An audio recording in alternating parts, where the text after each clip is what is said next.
In the last video we talked about the Opel Blitz in its earlier days and also its war presence. And in this video we'll be continuing into the 1960s up to the end of the Opel Blitz. As said before, in 1960 the Opel Blitz got a new generation, and basically this generation was nicknamed the Blitz A. From 1960, a further developed Opel Blitz was produced and offered, replacing the older model and now designed for a 1.9 ton payload instead of 1.75 tons. The design now abandoned the American style of the previous generation and adopted a more modern European design. The hood was considerably shorter and the cabin displayed a more expressive front with extra emphasis of horizontal lines. The truck continued to be powered by gasoline engines from the passenger car range, basically being the Opel Captain, and a diesel engine still was not available for this generation. This situation led to Opel subsequently losing further market share, as customers increasingly demanded more economical diesel engines, which the competition actually offered, such as Mercedes-Benz.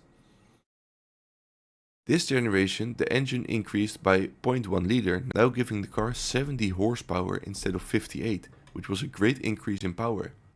And after 5 years, in 1965, this generation was succeeded by the final generation of the Opel Blitz, called the Blitz B. In 1965, the last generation of the Blitz came into the market. It was a revision of the previous variant, particularly in the front end. In this generation, in first instance only petrol engines were used, but later diesel engines were finally introduced. And initially it was the newly developed 4-cylinder which had been introduced with the Opel Rekord B that powered this truck with the 1.9 liter variant, whose power was reduced to 70 horsepower for the Blitz in favor of a better torque curve. The chassis retained to the conventional frame design with rigid axles and leaf springs. And in 1966 a 6-cylinder engine with 80 horsepower was added. Also in 1966, the 2.1 ton and 2.4 ton variants got a new straight 6 that powered the Blitz to a top speed of 110 km an hour. And at the end of the 60s, the Opel Blitz was still one of the most popular light trucks on the German market. Nearly one of 2 petrol trucks up to 3 tons weight was an Opel. And the company took another important step in 1969, adding a diesel engine to the petrol range. Customers' desire actually was ignored until 1968, causing sales to continue to decline, and from 1968 onwards, the Blitz was finally available with a diesel engine. This wasn't that much interesting, as it still was only a 2.1 liter diesel 4-cylinder engine that came from Peugeot's passenger car range, and this brought a brief improvement to production figures, but sadly by then the Opel Blitz had already lost too much ground. Opel, whose passenger car business was booming at the time, decided not to develop a successor, and sales remained low and slowly declined. The Blitz was discontinued eventually 6 years later after the introduction of the diesel engine in 1975 without a successor model, and Opel decided not to develop a direct successor to it. Of this generation, Opel eventually produced 47,368 petrol and 7,374 diesel engines between 1965 and 1975. In 1975, the production of the Blitz ceased after a total of 417,211 units had been made. Opel's parent company, General Motors, moved the Blitz name over to Bedford. The British Bedford plant was given responsibility for commercial vehicles, and Opel was going to build only passenger cars from then on. Between 1973 to 1987, 2 years after the discontinuation of Opel Blitz in Germany, a British-made van was sold in Germany under the Bedford Blitz name. It basically became a van instead of a truck.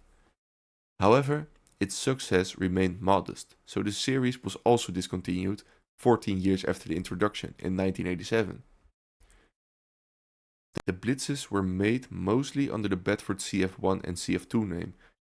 In August 1980, a slight facelift also took place, as the previously sheet metal radiator grille with round headlights gave way to a black hard plastic part that was more in keeping with the contemporary tastes. At the same time, plastic side trim strips, wider bumpers and new taillights were introduced. It wasn't until 1997, 10 years of the discontinuation of British Bedford Blitz, that a new van followed the Opel model line, the Opel Arena, introduced in 1997, produced up until 2001, which was based on the Renault Trafic Mark I Phase 3.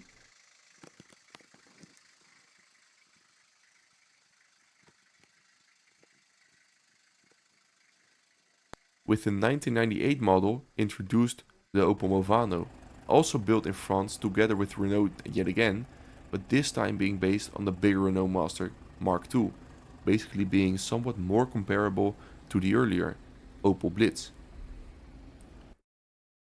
I've also made a list of the specifications, trying to do my research to each engine as good as possible and accurately as possible.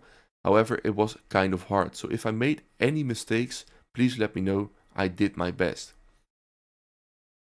Between 1930 and 1935 you had the 2.6 liter inline 4, which had 40 horsepower, giving the truck a top speed of around 65 to 70 km an hour.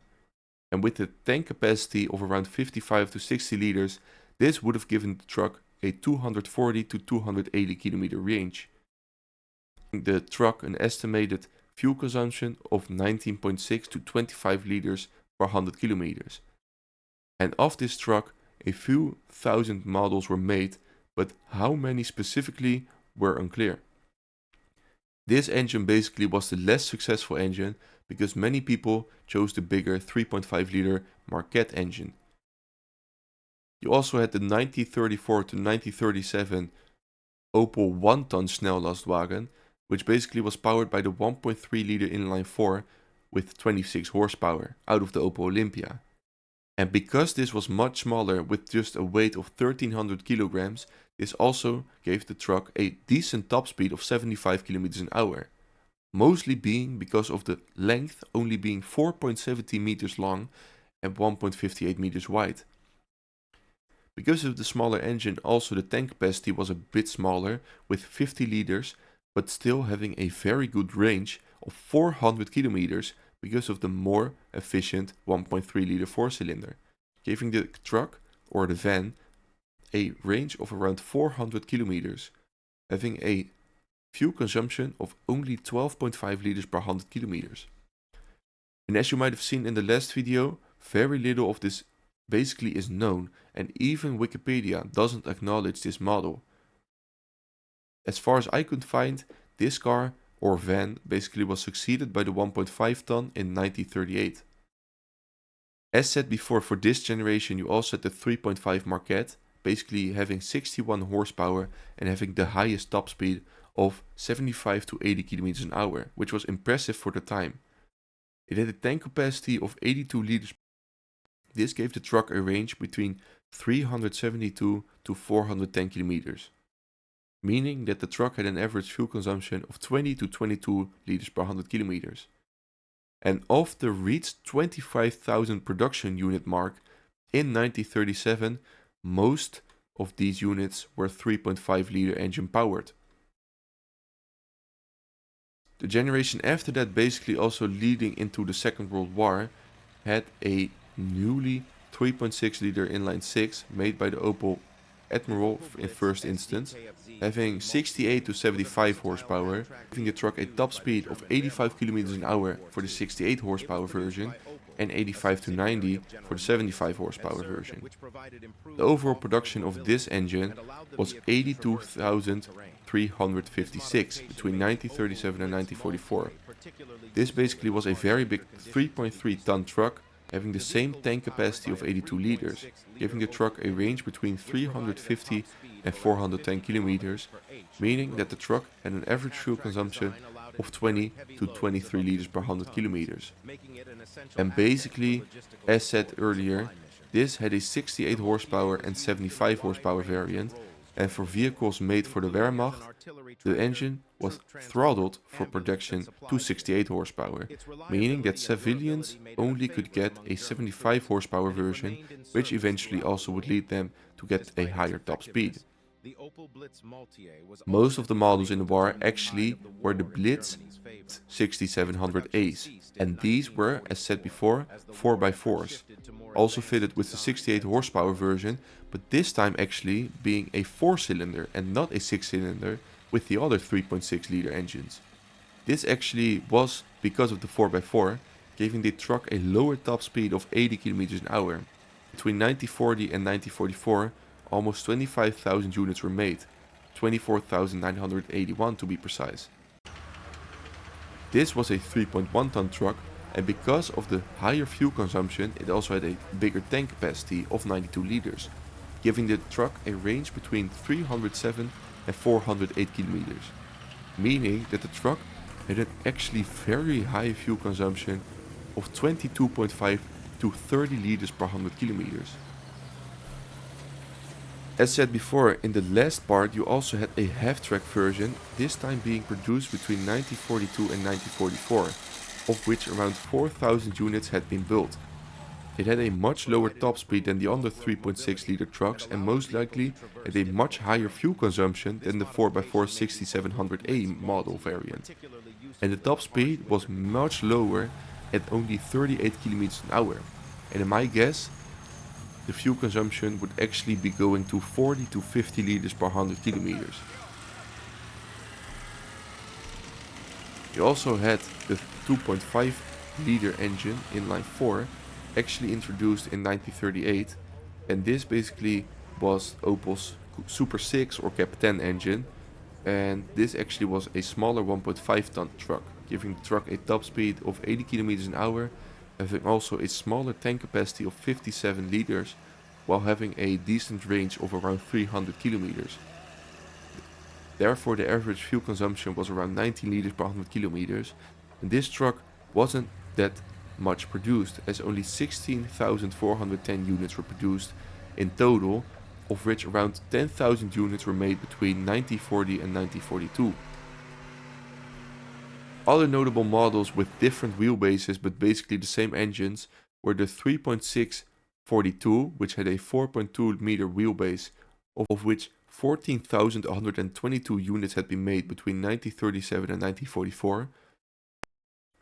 And you also had the 3.547 and 3.647, basically being the 3.647 the successor of the 3.547, as the 3.547 had been produced between 1936 and 1937, of which 805 units had been made, and the 3.647 had been produced between 1937 and 1944. And of this, 8,336 units had been made. Actually, a part of this was actually for the civilian market. Moving on, after the war, you had the 2.5 liter Blitz, and this was actually basically the same engine with 55 horsepower, and therefore the specs were actually quite comparable. There only was a gap between 1942 and 1946, as there weren't any 2.5 liter engines in production in the Blitz between that period. Therefore the top speed was actually estimated at the same at around 80 to 85, the tank capacity was also 57, and the range and fuel consumption were also the same, with 300 kilometers having an average fuel consumption of 90 liters per 100 kilometers.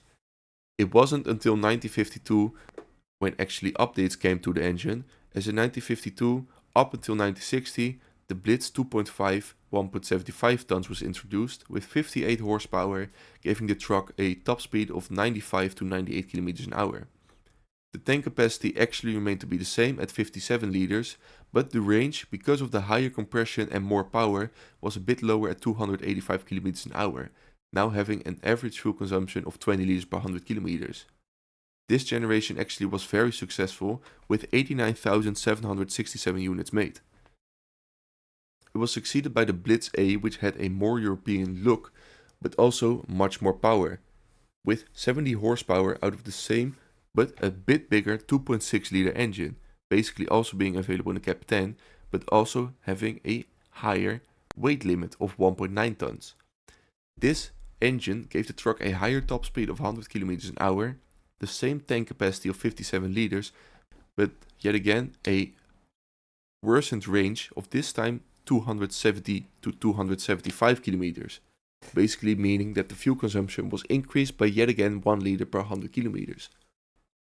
This most likely was caused because of the 2.6 liter being bigger than the 2.5 liter and also the more power that came out of it. For the last generation, the Opel Blitz actually had the most engines, as between 1965 to 1975 Opel received the Opel Record B's detuned 1.9 engine, which had 70 horsepower, giving the car a top speed of 100 km an hour, also very comparable to the predecessing generations. It had the same tank capacity of 57 liters, but had a better fuel consumption as the range was 345 kilometers, actually meaning that the fuel consumption was around 16.5 liters per 100 kilometers. And of this engine, 47,368 units were made with the 2.5 liter petrol engine. The 2.5 was introduced a year after in 1966 and was also available until the end, and had 80 horsepower, 10 horsepower more, giving the car a higher top speed of 110 km an hour. But it was less fuel efficient, but had the same tank capacity, as the tank capacity was 57 liters with a range of 320 kilometers. It could also be that this tank was increased, just like with the older Opel Blitzes, but about that I couldn't find any information, sadly. With the 57 liter tank, the fuel range would have been 320 kilometers, meaning that the average fuel consumption was 17.8 liters per 100 kilometers. You also had a diesel engine introduced in 1968, and this was the Indenor XDP 4.90, 2.1 liter diesel, actually also being available in Peugeot's 504. And this had 59 horsepower, giving the car an estimated top speed between 90 or 95, having the same tank capacity of 57 liters. But the range was much better with 440 kilometers of an expected range. The average fuel consumption was therefore also much lower, with 13 liters per 100 kilometers, and of this 7,374 units had been made. This basically were all the engines. Thanks for watching this video. To be able to upload more videos in the future, please consider becoming a member of my channel or sending a super thanks on this video. Also, don't forget to like and subscribe for more. Don't forget to check out this playlist with many interesting videos covering various parts of the automotive industry, and I will see you in the next video.